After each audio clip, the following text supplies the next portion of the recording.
guys. Ini udah jelas orderan gua nggak akan terjadi, apalagi orderannya lu. Betul, berarti wah ini chefnya kayaknya lagi Wah. bingung deh masak apa deh. Bener, makanya dia nge-repeat masakan yang udah pernah dia masak. Betul, cuma nggak tahu nih bumbunya sama atau enggak. Iya itu dia, tapi ini balik lagi loh, ini ngomongin tentang hal yang kita bahas di awal-awal tadi gitu. Tentang permasalahan pattern ataupun hafalan dari circle-nya. Kalau kita lihat kejadian circle pertama seperti ini lagi, yang di-expect adalah daerah-daerah sekitar Gergopol, Ruins, Container, ataupun bahkan sama persis seperti game pertama tadi. Betul, tapi kalau kita sedikit flashback ke game sebelumnya, ya mumpung nih zonanya mirip-mirip. Andaikan di game tadi, zonanya nggak ke NFT, malah ke Gergopol Container. Ya hasilnya akan sangat terbalik menurut gue sih ya. Berbeda sih akan pasti. berbeda. Tentu tim-tim nggak akan tumbang dengan sangat cepat karena pada nggak terjun ke air, Yap. pada nge-hold dan mungkin tim-tim yang tumbang ya di peringkat 9, 8, 10, itu bakal lebih lama hidupnya. Karena kan tahan-tahan di kontainer. Ketika Akhirnya banyak banget ikan-ikan di laut gitu yang tiba-tiba banyak pemancing yang ada di pinggiran pantai tersebut di arah Gergopolnya. Betul ya, kita bakal lihat kali ini ya. Apakah dari chef PUBG Mobile kali ini akan menghidangkan zona yang sama atau kali ini kebetulan aja dari makanannya sama tapi ntar saus-sausnya beda. Karena pilihannya banyak nih, ini masih zona pertama, bisa ke area Gergopol lagi tentu, bisa ke arah Zarki juga tapi masih bisa loh. Masih. Zarki mau ke arah Gatka bisa, mau ke pesisir pantai yang kiri banget tuh, yang tempat deket tempatnya Livescape Looting, itu bisa juga gitu. Masih banyak kemungkinan dan mungkin akan lebih terlihat jelasnya ketika zona kedua kebentuk, apalagi zona ketiga. Zona ketiga sih biasanya udah ending-ending lah kurang lebih. Betul, udah kayak bisa makin kebaca lah circle-nya akan berending di arah mana atau berakhir di arah yang mana. Atau mungkin di sekitar shooting range lagi. Mungkin, itu sering terjadi. Bangkai pesawat ya. Betul, bangkai pesawat ataupun ke arah bawahnya shooting range ya. Betul. Tergantung lah kita bakal lihat. Tapi dengan zona pertama ini ya mungkin tim akan ambil ancang-ancang banyak yang menghinggapi area-area Gunung Gatkanya atau ngambil juga rumah-rumah di Gatka atau bahkan sampai mungkin ngambil rumah-rumah sekitar area Gergopol. Ya, dan kalau kita berbicara tentang tim-tim yang bertanding tentunya kayaknya semakin dikit jumlah match yang bisa dimainkan, semakin turun temponya. Kayaknya udah waktunya ngegas tuh tadi terakhir di Miramar kayaknya. Makanya tim-tim kayak Bonafide udah mulai kejar restoran, mereka perang sama tim RRQ, terus mereka bertemu lagi dengan tim-tim yang lain. Tapi untuk kali ini temponya benar-benar turun loh. Beda banget sama Miramar dan juga Irengel yang pertama. Betul, tapi kalau kita ingat ya, ini kan masih ada nyisa 3 game lagi. Betul. Namanya Grand Final, game Apapun terakhir. itu terjadi Nah, sih. game terakhir. Tim-tim yang udah nothing tulus, Itu yang paling berbahaya. itu yang paling mengerikan. Gue jadi keinget season 2 di mana TP waktu itu ya. Satu. Oh iya season 1 TP yang tiba-tiba ditabrak sama 2 tim di arah. Tiga tim. 1-2 tim tuh yang mepet ke arah dia. Satu lagi Tapi yang potong. motong rotasinya dia tiba-tiba muncul lagi gitu. Bahkan yang motong berniat untuk motong tuh gak cuma satu tim. Banyak. Mereka lolos dari Valo Del Mar pun masih dikejar sama 2 tim yang lainnya. Betul ya, itu hal unik lah. Karena baik lagi kita kan tahu PUBG Mobile ini bukan sekedar 1v1. Yap. Tapi baik lagi semua lawan semua. Tentu dengan segala, ya mungkin segala target yang ada lah dari tim-tim yang udah puas ada di top 8 mungkin ya. Ada juga mungkin yang puas udah di posisi-posisi tinggi dengan nggak bisa naik lagi. Betul. Mau WCD ataupun gitu kan. Dan ya baik lagi itulah ketika ada ibaratnya tubrukan niat lah. Iya. Ada yang niatnya mau main aman, ada juga yang udah nothing tulus barbar aja. Dan Ya. nggak ada yang salah gitu. Dan kalau kita ingat seperti season-season sebelumnya di babak final ini pun, terutama untuk season 3 kemarin ya, babak final kayak gini pun masih belum aman gitu. Apalagi kalau misalkan sistemnya masih sama. Kita nggak tahu nih ntar regulasinya bakal seperti apa gitu untuk di season 4 ke season 5 nantinya. Tapi kalau kita berkaca dari season sebelumnya, peringkat berapa tuh? Peringkat 4 terbawah berarti ya dari 16, Betul. 15, 16, 15, 14, 13. Itu tempat yang tidak nyaman dan bahkan bisa terdegradasi. Betul, tapi ya kali ini ya kita no komen ya karena Betul. belum muncul juga aset-asetnya, so kita bakal enjoy the show aja kali ini ya. Betul, tapi kalau misalkan masih seperti itu benar-benar harus try hard banget sih. Apalagi buat 4 tim yang sekarang lagi ada di 4 terbawah untuk Nero, DU, Aura dan juga Livescape. Yang kita tahu dari Aura sendiri nggak pernah terlepas dari PMPL.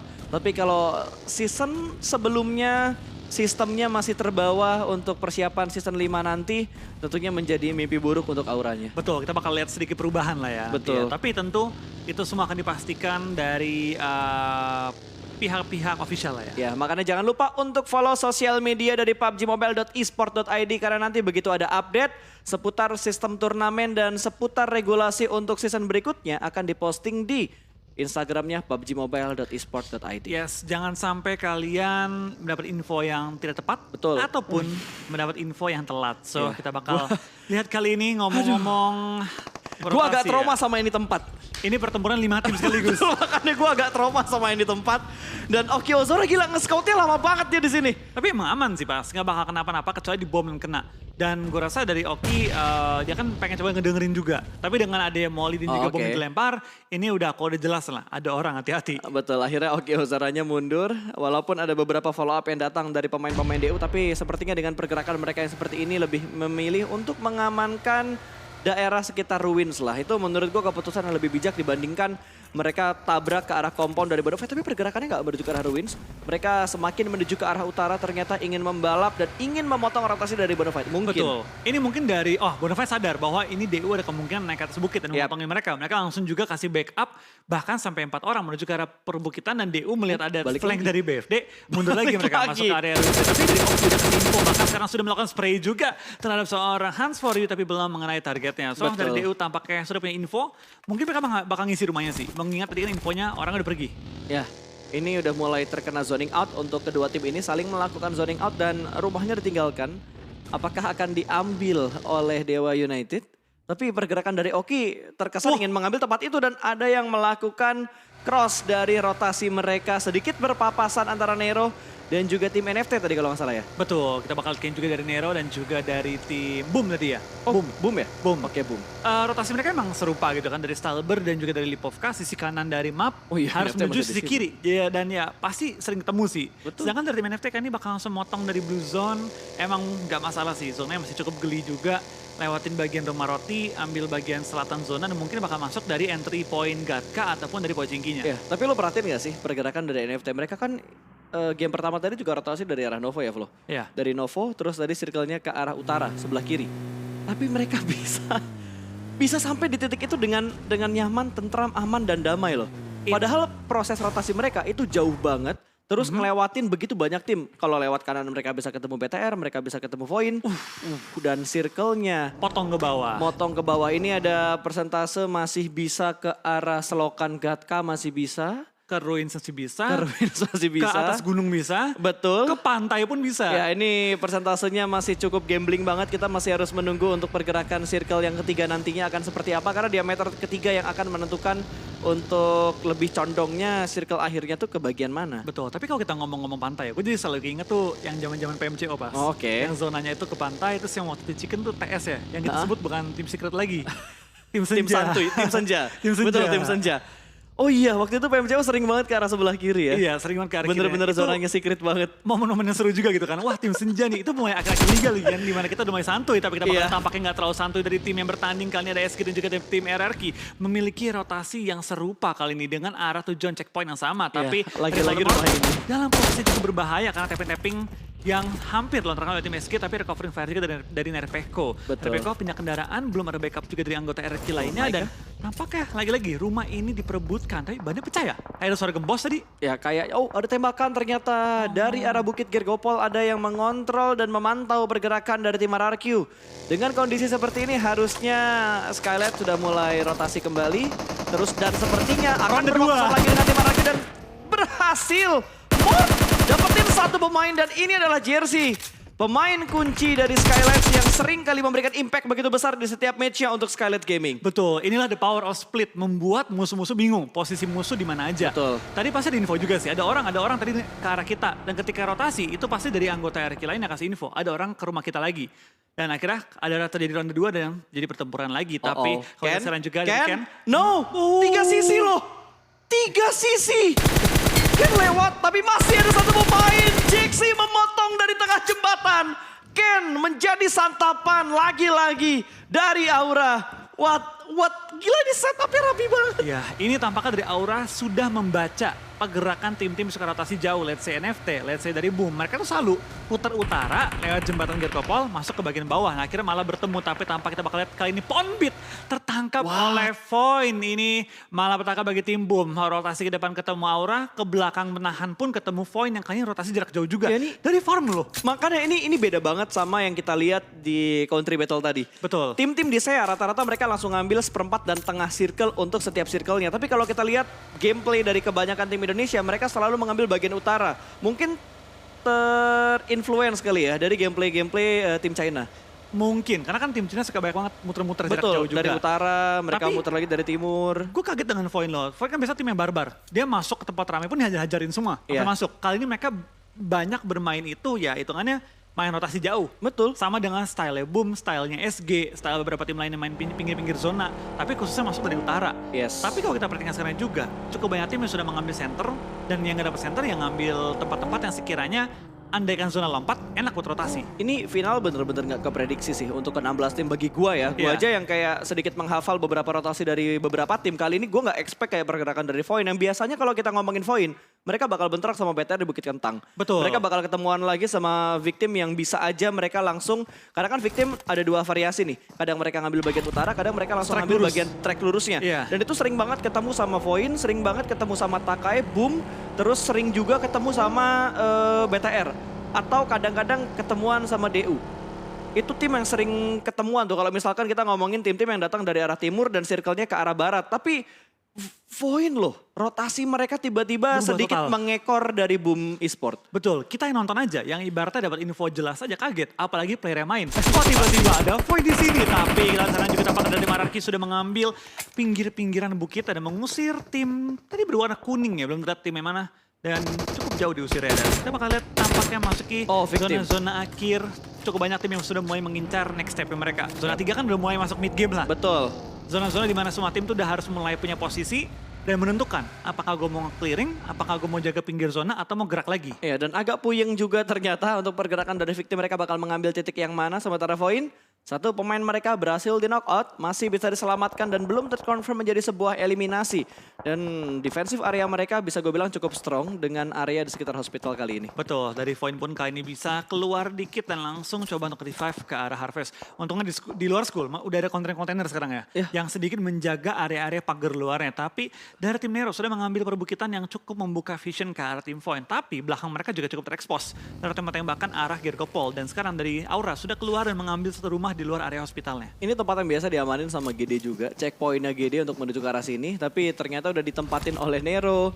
Terus ada Void juga. Bahkan tempat yang biasa diambil sama GD pun untuk rumah di sekitar hospital ini udah diamankan oleh Aura. Jadi GD benar-benar terbatas banget untuk checkpoint mereka di area-area sekitar Gergopol ini. Mau nggak mau mereka akan bermain lebih fleksibel dengan kondisi yang seperti ini. Mungkin mereka bisa mengambil daerah Tiang Sutet. Mungkin bisa juga ya. Tapi beberapa opsi lain juga mungkin bakal diambil ketika zona keempat sih. Karena zona Betul. ketiga kan baru nentuin final battle kurang lebih di mana nih. Yes. Kurang lebih zona keempat, 5, 6 ya semua proses perangnya lah seperti apa. Dan kita sekarang juga tampak dari SG berhasil nyelip masuk ke area-area open field. Tapi itu berdekatan dengan tim Takai yang kalian cuma untuk nempel-nemping ke arah sekitar juga. Tim SG belum masuk ke arah zona jadi mereka Betul. harus punya pilihan. Mau muter atas, muter bawah atau mau hajar Takainya. Ya tapi gila Takai setupnya lebar banget ya. Mereka split 2-2 loh. Di Iya. pinggiran circle dua-duanya mengamankan bagian dalam dan sedikit ngepres di bagian luar dari play zone yang ketiga. Ini memastikan untuk tim-tim yang datang dari arah Pochinki itu nggak punya tempat untuk masuk dari arah mereka. Betul, mau nggak mau kalau mau stop open field, Iya. dan tembakin dari posisi compound. Itu Betul. pintar dari Takai Dan itu juga ngebuat mereka ketika mereka ingin masuk ke dalam zona, mereka udah pasti aman gitu. Mereka udah nggak mikirin backline mereka lagi, mereka tinggal mikirin gimana cara mereka untuk masuk ke dalam zona, apakah bisa tabrak lurus atau mereka bakal muter ke bagian utara. Dan tentunya zoning out yang mereka lakukan itu bakal menentukan arah mereka rotasi. Kalau kita ngeliat kayak Skelet Gaming ngambil ke arah bawah, gue yakin dari tim siapa tadi?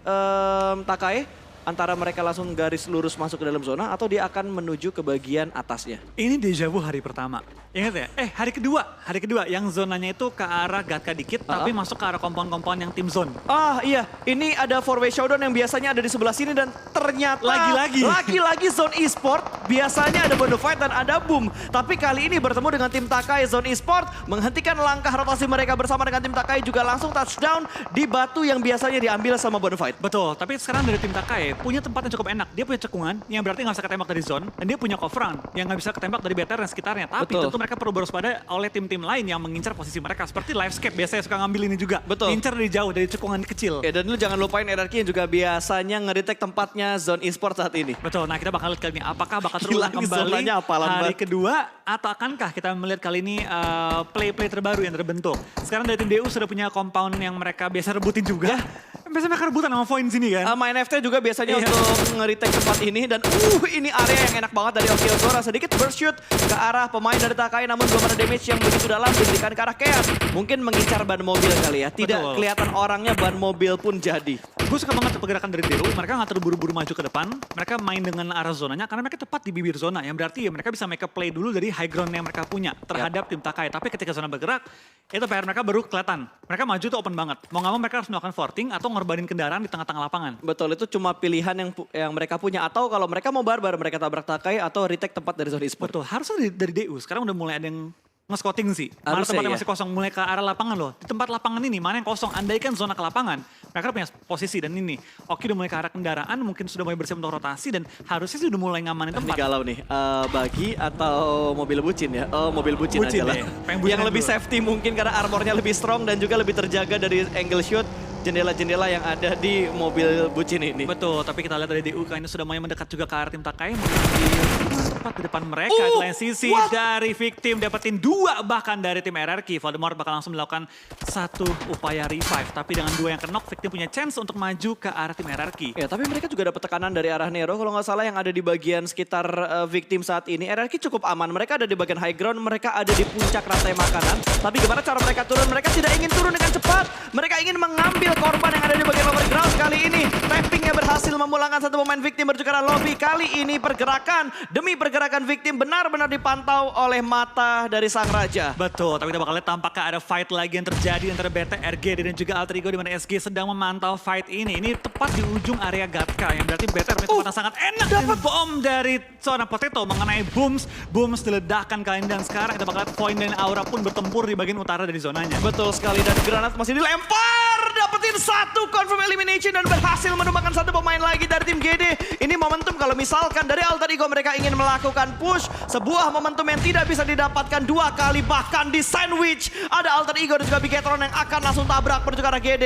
Satar langsung cabut untuk mengamankan placement bagi tim GD sendiri. Tapi di arah lain ada victim yang dipulangkan ke arah lobby dan fight-nya pecah kali ini antara Bigetron versus Alter Ego. Yap, ini bakal fight yang berdarah karena mau tidak mau ini tim harus saling nge-clear.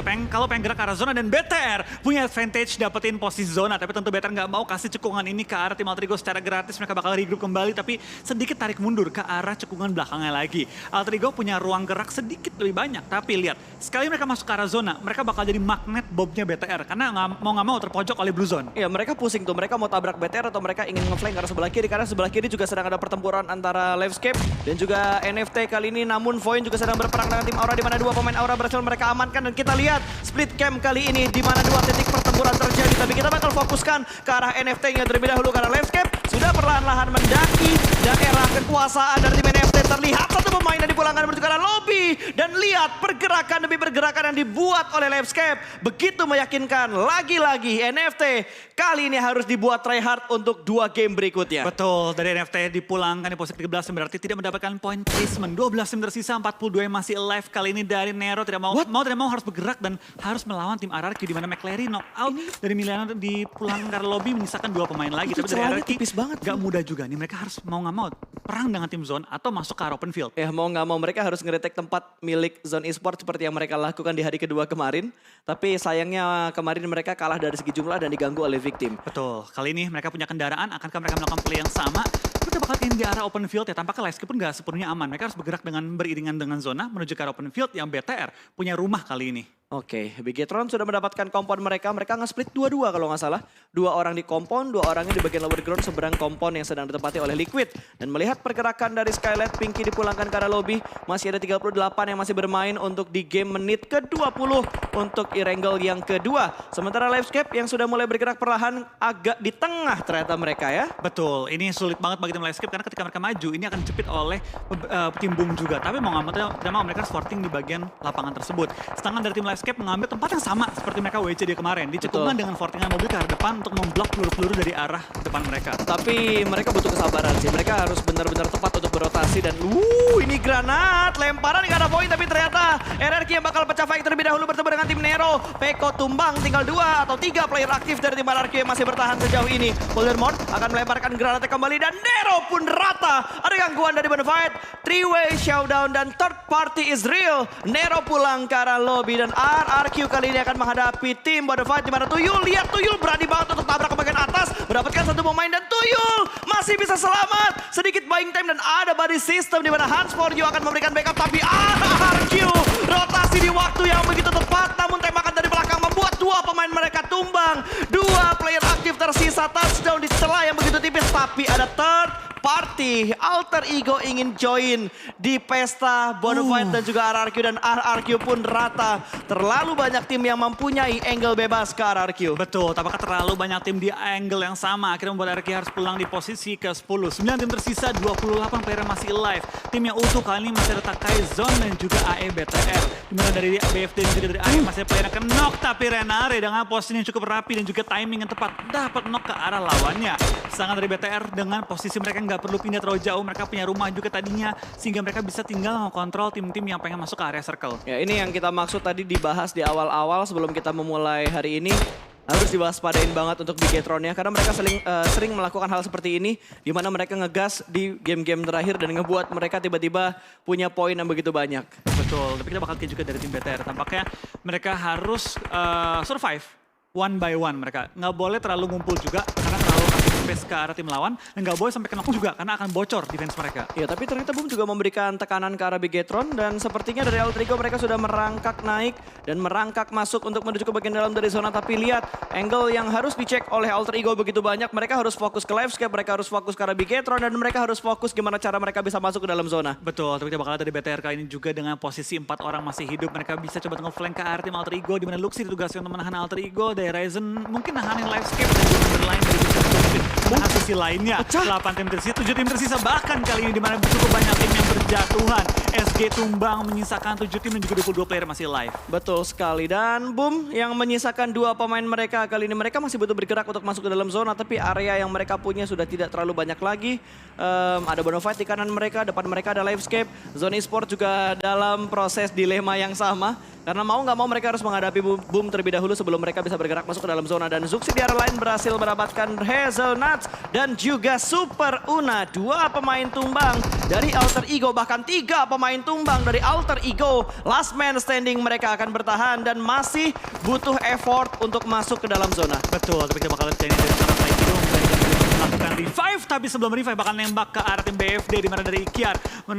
Fokker tepatnya menemukan targetnya, tapi Fokker mendengar bahwa ada tim zone lagi pengen besar. Kita bakal coba membuka angle shoot lagi, menembakkan banyak. Flykido bakal nembak ke arah Fokker yang ada di lower ground, tapi tampaknya bakal langsung nge-prone lagi dan menutup angle-nya. 5 tim tersisa, 12 yang masih live. Tampaknya dari Takai dan juga BTR masih lengkap dengan 4 player mereka. Betul, dan sepertinya Zone nggak bisa bertahan karena sudah terjebak, nggak bisa punya ruang gerak yang begitu banyak. Tinggal 3 tim yang tersisa dan granat dari Bigetron berhasil memulangkan 1 tim ke arah lobby. 2 tim tersisa Bigetron versus tim Takai kali ini. Robot versus Banteng, 4 lawan 4. Jumlah yang seimbang tentunya dengan kondisi circle yang tidak menguntungkan untuk kedua tim ini. Betul, ini circle yang imbang lagi, tapi lihat dari BTR tampaknya sudah mulai mencari posisi di mana saja yang Takai akan ambil. Tapi dari posisi BTR mereka harus maju sedikit lebih jauh lagi, yang berarti mereka harus meninggalkan area rumah mereka.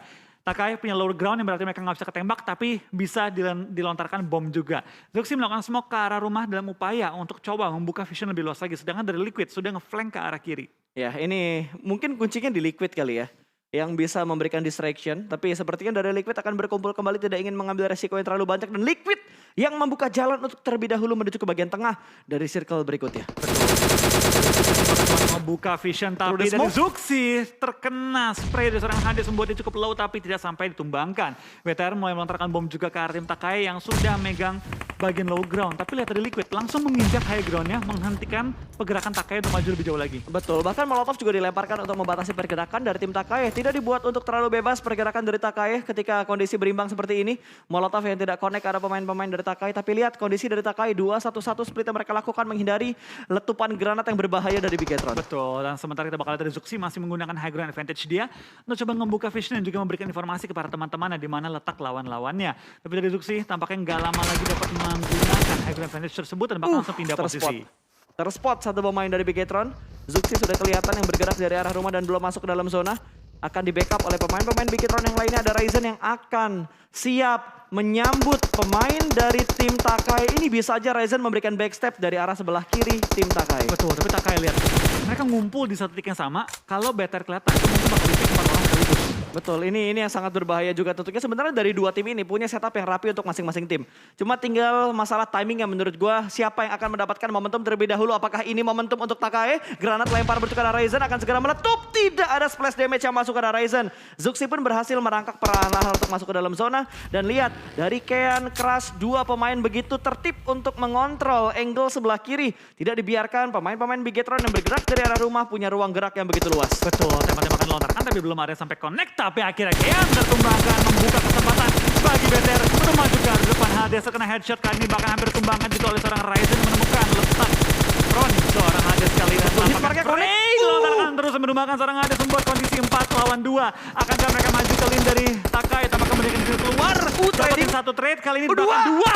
Knock dan membuat keadaan kembali stalemate untuk kedua tim ini. Betul, kondisi kembali berimbang 2-2 tapi pergerakan dari seorang Grimori dengan MG. Trinya kali ini cukup dekat dengan dua pemain dari Bigetron. Mungkin tidak ada granat lagi bagi seorang Grimori dan lihat yang dilakukan oleh seorang Ryzen. Membuka vision untuk memberikan informasi ke arah pemain Bigetron yang lainnya. Sudah mulai bangkit dan ternyata Luxi juga berhasil diamankan kali ini. Kondisi yang benar-benar berbahaya kali ini 3-1. Last man standing untuk Bigetron. Yang masih bertahan adalah seorang Luxi yang ada di bagian depan. Cukup dekat dengan Grimori, sudah mulai bangkit kali ini jump shoot. Ternyata tidak berhasil mendapatkan sebuah knock dan langsung dipus begitu saja berhasil mendapatkan dua, namun winner chicken dinner berhasil diamankan oleh Takai. Banteng yang menyeruduk robot di game ketiga hari ini. Betul, keadaan yang sempat berbahaya bagi tim Takai dibalikan secara instan dan langsung disecure jadi oleh tim Takai di game kita yang